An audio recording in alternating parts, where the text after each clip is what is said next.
What's going on, gamers? It's your boy Maverick, and guess what? I got Madden 13 news for y'all. EA Sports just dropped a ton of information on the new Madden 13, and I'm gonna share it for you. They actually did a webcast earlier today, and they got the replay on their channel. I'm gonna link to it in the description and probably through annotation. But it's an hour and 20 minutes long. I know some of y'all don't got the time or even want to watch that long of a video. So I'm going to sum it all up here. All the major key points will be in this video. A real quick overview. If you want to go and get some of the minor details that I may miss out on, you can go ahead and check their video out. Let's get right into it. I got notes. So basically, after watching the full video, first thing that comes to mind is first off, wow. I think this game is gonna be dope. I almost cussed there. So I'm trying to work on my cussing. I think this game is gonna be awesome. And basically, to sum it up, they have more people working on it this year. For example, they doubled their gameplay department. So the game's gonna be, basically a bigger game created by a bigger team. So I'm really excited. It seems really refreshing. They changed the menus, so the menus, intros and outros to games are going to be different. They added a new montage type. Well, they've improved on it. They kind of had it this year, but we're going to see new montages, at halftime. We're going to have halftime stats. All that stuff's going to be in there. They improved the lighting. They got all the new uniforms, of course. We're going to be able to have, the new Nike uniforms. They're gonna have the two-tone shoes, something they've never had before. So instead of just all black or all white or black and white, you can actually get, custom colors. So for example, the Seahawks can get their, their ugly bright green, line, whatever, their ugly shoes. You can have those in the game. They also got Phil Simms and Jim Nantz, on the commentary, which is new. But they're also gonna have their faces in the game. So you're actually gonna see them and how they interact with each other. So they've really stepped up the presentation. They wanted to look as close to NFL Sunday as possible, or NFL Monday, Saturday, whatever. And that's something new that they also added, is different broadcast packages for different games. So we're not going to see the same repetitive runouts that we saw this year, which was a cool addition. They got the custom, every team had their own intro and run out onto the field, but it got repetitive really quick because we saw the same stuff every game. But now a rivalry game is going to look different versus the Thanksgiving game or a playoff game. Like, all the intros are different. A 1 o'clock game is going to look different than an 11 o'clock game. So if they're really trying to get that authenticity to the game, that I think is awesome. The presentation looked good as far as everything I saw. Everything was pre-beta though, so things will only get better, I'm hoping. It really reminds me of back in the day. Some of you guys may remember, like the 2K football had like that ESPN type vibe and presentation. It's really similar to that. Obviously not ESPN though. So I'm really not mad at what they got going on. Like I said, they got the montage system. They added over 200 cutscenes, over 650 new camera angles. So NFL film style, and that's what really does it for me. Like, the graphics do look better. I wouldn't say a lot better, but definitely you can tell just from what they have already, it looks improved, and I think it's gonna get better. But just even the camera angles do such a good job of putting you in the game, which I think is just going to increase my commentary cam reactions, because I'm going to be that much more into the game. And you'll see it in some of the gameplay that you're seeing now. Just, after touchdowns and in between plays, just the different cutscenes and just the camera angles really put you into the game and into the experience. So I'm ecstatic. I'm really excited now. Let me look at my notes. Hold on. Okay, notes. So like I said, it's really authentic. That's what I like. They got a new passing game, and they're calling it Total Control Pass Mechanics. So basically, it's enhancing the lead pass that we already have. So right now, we can lead pass up, down, left, right. But they're kind of just taking that to a new level, and they use an example of the defense being in a cover 2 and a receiver running like an in route. Now, across the middle of the field, we know in this year's game, those yellow zones are going to eat that up, and there's going to be nowhere to throw. But they took control, and they did a pass lead up, and they basically threw the receiver open. So he wasn't open, but they threw him open by leading him over the yellow zones into that hole between the cover 2, over the middle of the field between the safeties. And being able to do that, I think, is awesome. And to go along with that, they've added over 430 catch animations, so we're not going to see the same thing. It's not going to be repetitive, but even almost what I think is better than adding those 430 animations, I feel like they took out a lot of the bad ones.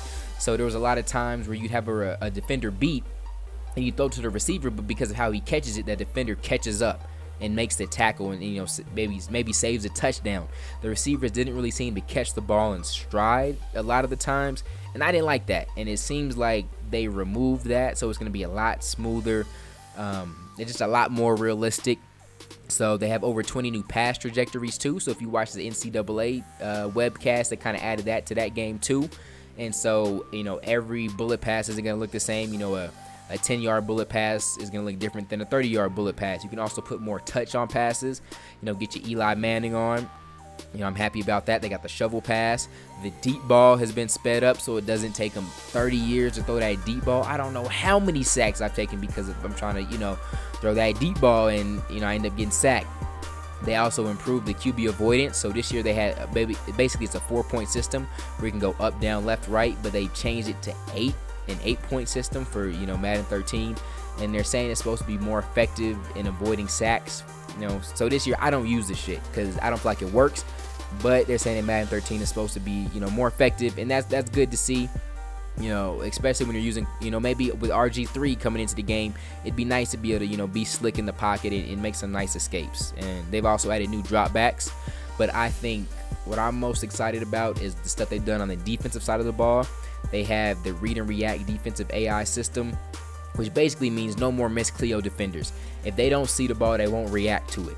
So if you have someone on a streak and the defender has his back turned guarding the streak, and then you throw a slant underneath that, the defender isn't going to magically turn around and come back and try and make a play on that because his back is turned to that play, which I think is awesome. How many times you throw a streak and you have someone come from the middle of the field or vice versa, from the outside come to the middle and make a play, but it's like they weren't even looking at the ball, and that's really, really unrealistic, and they finally improved on that, so I can't be mad. For those of you guys that play NCAA, I didn't play it this year, so I don't know if the controls are different, but from what they said, it obviously had to be. But I'm going to get NCAA 13 this year, so it's cool that they've made the controls the same for both games, so there's no confusion from hopping off one going into the other one. Their focus is 100% catch coverage, so there's no more of those balls where you just throw it and the ball just basically bounces off your receiver's helmets. I hate that ish. How many times you throw it deep and the guy just doesn't even put his hands up, it just falls in front of him. So no more of that. That's good to know. User catching, they're slowing it down so that when you click on the user catch, your guy doesn't, your control isn't as great. It's kind of slowed down, and they want to do that to basically keep that receiver or defender on the path that he was already on, to keep him in position of the play. So I think what they're trying to do is dumb it down, and I'm not sure how I feel about that. That may be one thing I'm not too excited about, but we'll see how it plays out. It seems like they're dumbing it down. So for those of you that that are saying, I don't have user skills, it's going to be easier for you from what it looks like. And me being someone that has decent user skills, and I know that separates me from a lot of players, I'm not too excited that they're making it more accessible. But I can see you guys that struggle at it, I can see how you like that. In the new passing system, timing matters, so it's realistic timing on when the receiver would expect the ball, and he's not even going to be. So basically, when we snap the ball, you have X, A, Y if you're on Xbox as your receivers to throw to. But in this year's game, if the wide receiver's on a streak, you're not even going to see him. Hold on, my phone's going off. All right. Yeah. So basically, if he was on a streak this year, you could throw it whenever you wanted to. But in Madden 13, if he's on a streak, you won't even see that Y icon to throw it to him because he wouldn't be looking back expecting the ball. And that's really realistic. But they also included an option called, for hot reads. So let's say they blitz that cornerback, that receiver that's on a streak, he's going to recognize that, and then you can instantly throw it to him because, realistically in real life, they notice that too, and they'd be open. So, like everything, they're just trying to get more realistic with it, and I'm not mad at that. I'm really not. They're changing the playbooks. They're going to be more team specific. So, the Patriots are going to have a lot more formations working in the tight end, which they already do this year, but they're upping it up. They're improving that. I'm excited because my Eagles, the Philly Eagles, are going to have their wide 9 that they always run. That wasn't in the game. They got something called nickel NASCAR for the Giants, where you can have like 4. They may even said 5, but I think it's like 3 or 4 defensive ends in the game. rushing the quarterback. So they've made major improvements on both sides of the ball. You can also disguise your coverages now. So I mean, that's cool. So when they motion over, they won't know if it's man or zone. So if it's man, obviously they'll follow the receiver over. But if it's zone, he'll still follow the receiver, but they'll just swap zones. So it won't mess up your cover 2, cover 3, etc. They'll just move the zones down the line so that everything looks the same. They can't instantly tell if you're in man or zone. So I'm excited how we're going to be able to read the defense next year. The special teams has been improved. They got new special teams formations for one. So it's not just the the basic ones that we have this year. The read and react system is also on special teams. If they don't see it, they're not going to react to it. They got more guys coming back on the punt protection. It's really good. The blocking seems better. So I'm excited to see how the special teams are. I don't think I've had any punt returns this year. I've had a few kickoff returns, but you don't really see them on punt. So, maybe they'll make punt returns fun again. The play calling for the AI is going to be better. Talked over that. Same controls. Yeah, that's basically it, y'all. The game looks good in my opinion. I like where the graphics look. It looks smooth. It looks realistic. So I can't be mad at it. I'm excited. I'm pre-ordering that shit. If you want to, I got links in the description for you to pre-order it. And also the link to check out the full video is going to be down there too. Check that out to get all the details, the few details that I might have missed. But in the comments, guys, let me know, what do you think, of the new Madden 13. Go watch the video, or even just from what I've showed you. Are you excited? Do you see anything that you're not excited about? Just what are your thoughts? I can't wait. So let me know, guys. But till next time, I'm out. God first. God bless.